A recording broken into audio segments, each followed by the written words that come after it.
Hello guys, I am speaking from Manish Bhardes Academy, and today I would like to throw some light on a chapter, Dream Children are Reverie. It was written by Charles Lamb. So first of all I will tell you the glossary of this chapter. Tawdy means cheap and of bad quality. So जो खराब quality का है या जिसकी quality अच्छी नहीं है, we call it tawdy, and it is related to a person. Norfolk, an area of east of southern of England. Abbey, a famous graveyard, एक प्रसिद्ध कब्रगाह जो इंग्लैंड में पाई जाती है. The Testaments, the second part of the Bible, involuntarily, done without conscious efforts. Mention a big building, traditional, nectarines are round red and white fruits. Offering, attempting, forbidden fruits, prohibited fruits, ऐसे फल जिसको खाने से मना किया जाए. Days, a type of fish.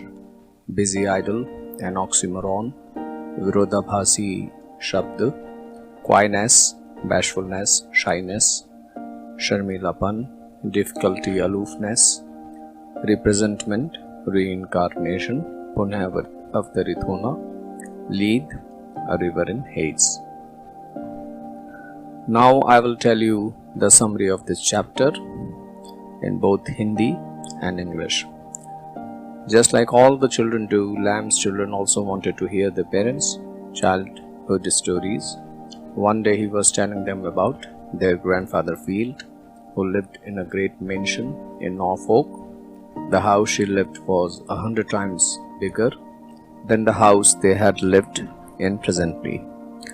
So here जो लेखक है वो ये लिखता है कि जो बच्चे हैं वो चाइल्डहुड स्टोरीज पसंद करते हैं सुनना about their parents, and one day एक दिन वह बताता है कि उनकी जो ग्रेट ग्रैंड मदर फील थी जो कि एक बड़े से घर में नॉरफोक में रहती थी, एंड वो बहुत बड़ा घर था और प्रेजेंट टाइम में जहाँ लेखक रह रहा है वो इससे कई गुना ज़्यादा बड़ा था.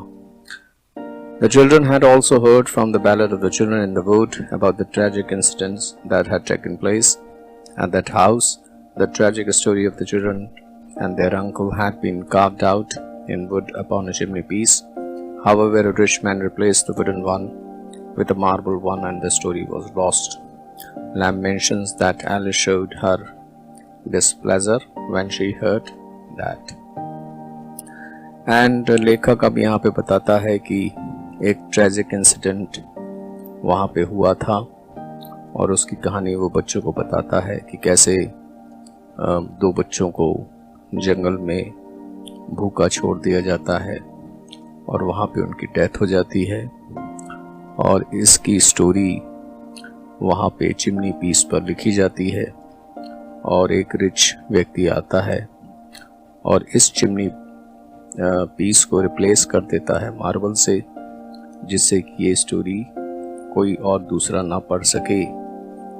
एंड इतना सुनते ही जो इमेजिनरी डॉटर है एलिस वो अप्रसन्नता जाहिर करती है.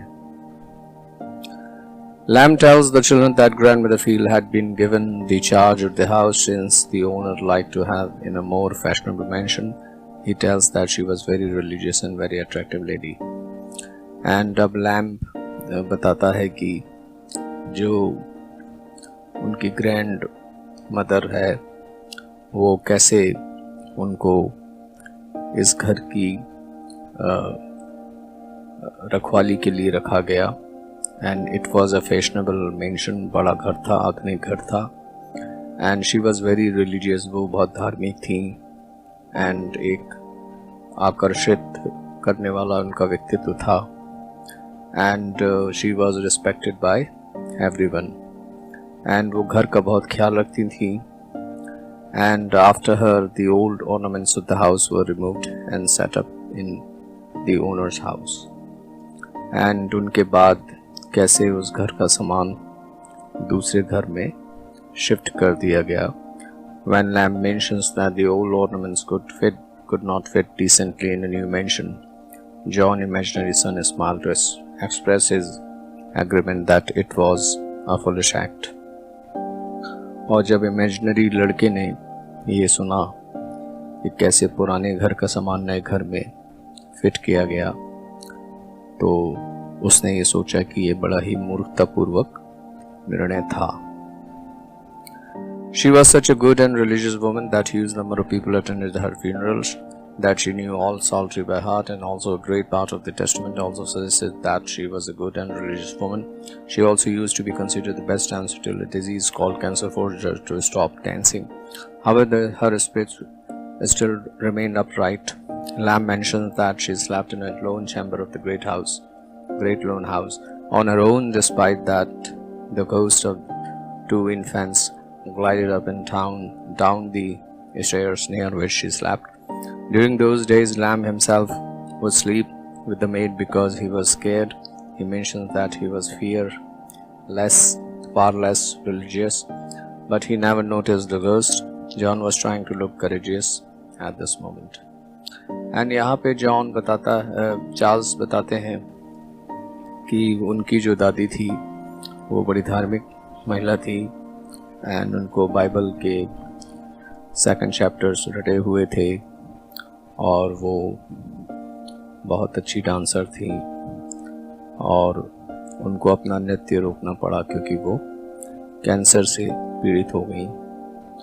फिर भी वो मजबूती के साथ अपने जीवन को जीती रही.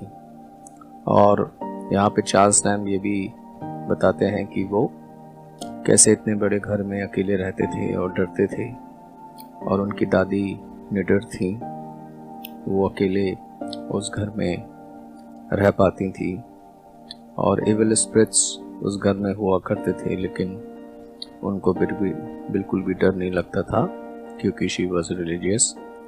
और यहाँ पे चार्ल्स लैम्ब ये बताते हैं कि वो ज़्यादा धार्मिक नहीं थे, बट फिर भी उन्होंने कभी ऐसी इविल स्पिरिट्स नहीं देखी, और बचपन में वो मेट के साथ सोते थे क्योंकि उनको डर लगता था. एंड उनका जो इमेजिनरी लड़का है इस समय थोड़ा साहसी नज़र आता है. Lamb also mentions that she was very good to her grandchildren when he would visit the great house in the holidays. He liked gazing upon bursts of tall Caesars. Lamb also mentions various things that used to attract him while being at the mansion. He enjoyed spending time among various things. They are even more than sweet flavors of peaches, nectarines, oranges, and such like common habits of children. Both children showed the influence of his description by ignoring the bunch of grapes they had otherwise wanted to have. And lamb ये बताते हैं, Charles lamb, कि वो कितने बड़े घर में रहते थे, और छुट्टियों के दिन में वो जाते थे वहाँ पे, और वहाँ पे वो 12 सीजर्स, बस्ट ऑफ 12 सीजर्स पढ़ते, और वहाँ पे बड़े से घर में घूमते.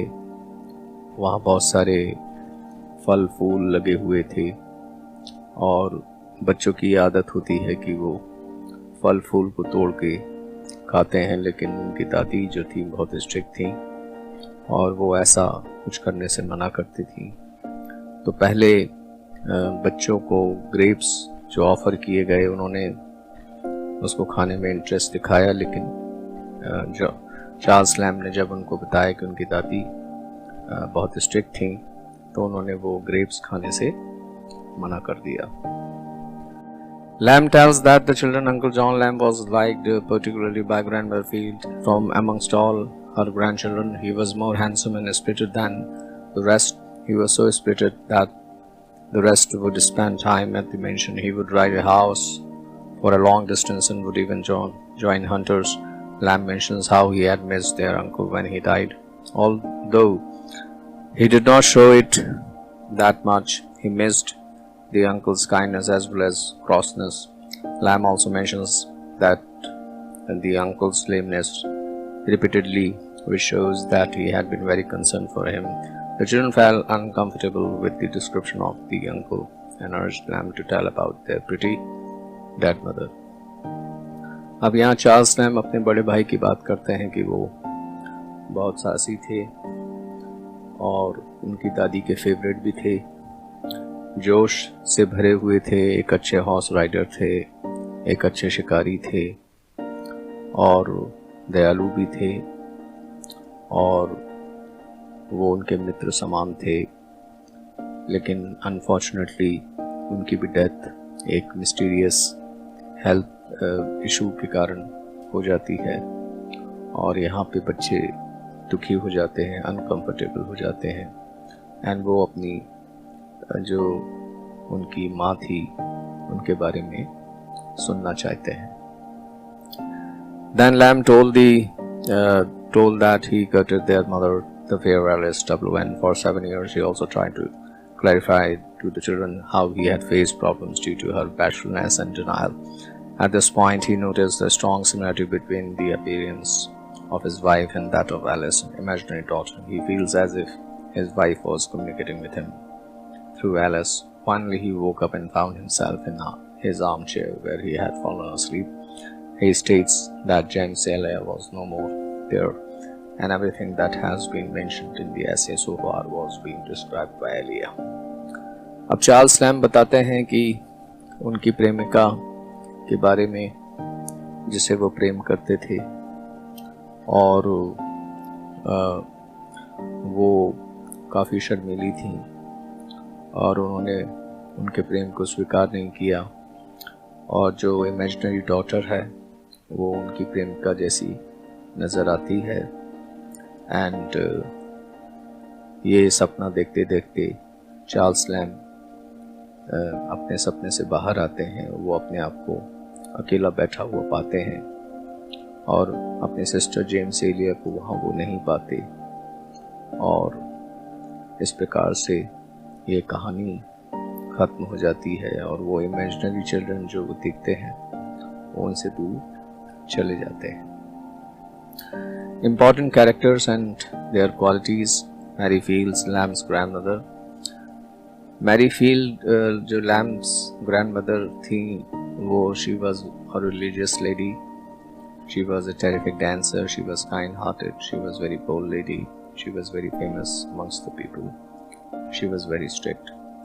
So grandmother से चार्ल्स लैम्ब बहुत प्रभावित थे क्योंकि वो रिलीजियस थी, बहुत अच्छी डांसर थी, दयालु थी, साहसी थी और उनको लोग बहुत पसंद करते थे और सबसे बड़ी क्वालिटी जो उनकी थी वो बहुत स्ट्रिक्ट भी थी।